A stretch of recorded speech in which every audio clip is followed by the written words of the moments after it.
So we're still in chapter 4 here, 4.5. The number of protons in the nucleus of an atom is what defines it as being that particular element. And that's called the atomic number. It's the number of protons in an atom's nucleus, and it's given the symbol Z. Don't ask me why. So if we look at helium atoms in these pretty balloons, each helium atom is going to have 2 protons in its nucleus. Every single one. 2 protons. If we look at aluminum in the top of this soda can, in each aluminum nucleus, there are 13 protons. I've been sick over the weekend. My brain is not doing so well.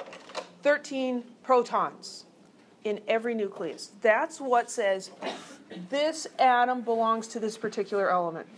Number of electrons can vary, number of neutrons can vary, but the protons, that's what identifies it as being an atom of a particular element. So on the periodic table, we have a listing of all of the known elements, and they're listed by atomic number. So if we look at this blown up little square here, we see Be, the symbol for beryllium, and above it is a whole number. That's the atomic number. That tells us that every beryllium atom has 4 protons. The atomic number is the number of protons. So we could look at gold. How many protons does each gold atom have? 79. It's on the periodic table. Okay? You don't memorize things like that because a chemist would never be without a periodic table. I have a couple of them as apps on my phone just because it's like a security blanket for me. I need to be able to know how many atoms, protons polonium has. You know, it's just the drop of a hat. You never know when you're going to need that. So you don't memorize those, but you need to know how to find them on the periodic table. Also on the periodic table are element symbols, and I already made you memorize a whole bunch of these. Each element is represented by a unique chemical symbol. Those chemical symbols can be 1 letter or 2 letters. The first letter is always capitalized.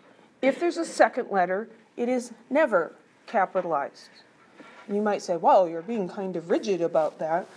The idea here is that there is 1 symbol for each element.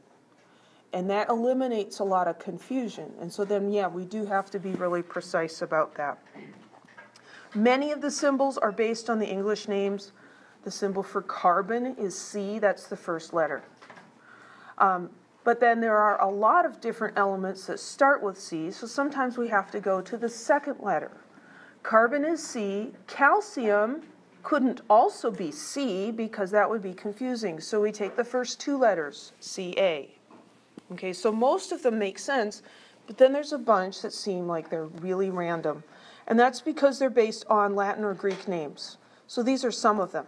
Potassium has the symbol K. You might think, where did they come up with that? There isn't a K in the word at all. Well, that's because the Latin name was Kalium. Sodium is Na because its original name was natrium. It was isolated from the ocean, and so they called it natrium. And so this is just, you know, kind of for your information if you're curious about where these crazy symbols came from. So like I said, the first letter is always capitalized and the second is not. So if we look at something like tin, okay, you cannot write it like this. That's not acceptable. That is a small letter, but it's not lowercase n. And people get really sloppy with the sizes of their letters. And you're welcome to do small caps on all the rest of your writing, but not on element symbols. So if you were to give that as the element symbol for tin, I'd say that's wrong. Okay? It's SN. That's a lowercase n. Now some letters look the same, whether they're capital or lowercase, and it just has to do with size. Well, size matters, okay? This is carbon monoxide, poisonous gas. This is cobalt, an element, a metal. They're very different. What's different in how I've written them? The relative sizes of the letters. So be careful with that. I know that there's a lot, my children's handwriting is atrocious, so I know that it's just how it is. But I also know that if they want to, they can make some of it look good. So the rest of it, as long as I can read your scribbles, that's fine. But when it comes to element symbols, be careful, okay? Get out your best handwriting. Take a couple seconds extra and make those correct.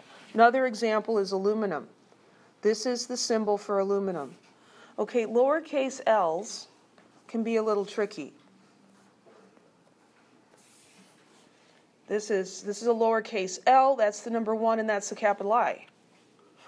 How do you know that? Well, it gets confusing, right? So I don't draw them like that. For the number 1, I'll just draw a line. For capital I know I'm switching what I said they were because I can't remember. For capital I, I'll put the bars on the top and the bottom. And for lowercase l, I won't do it like that. I'll use a script L. That's my personal thing, but I would encourage you to be careful with those. So this one, I would write, this is getting very crowded, I would write AL. But you can't do it like that. That is a giant lowercase a, again, not acceptable. Use the capital A. Any questions? This part that I'm scribbling about and getting on you about right here doesn't apply to exams because all of the exams will be multiple choice.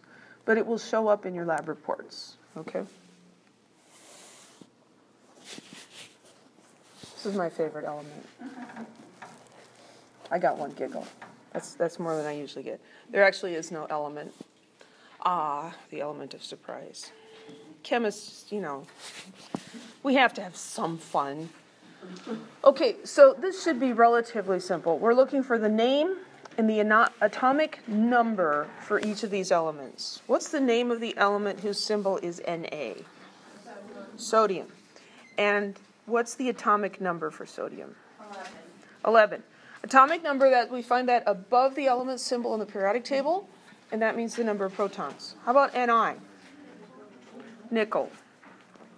And try to get your spelling of the element names correct. And how many protons does nickel have? 28, yeah.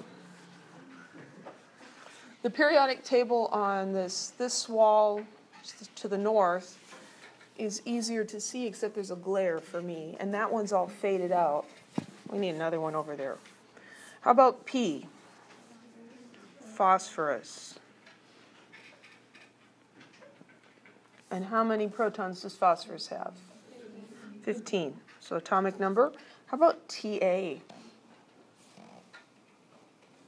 You probably don't know the element name for Ta, but how many protons does it have? 73. And then you could look it up, right? I believe it's tantalum. That's not a common element, so I didn't put that on the list of things you need to memorize. Okay.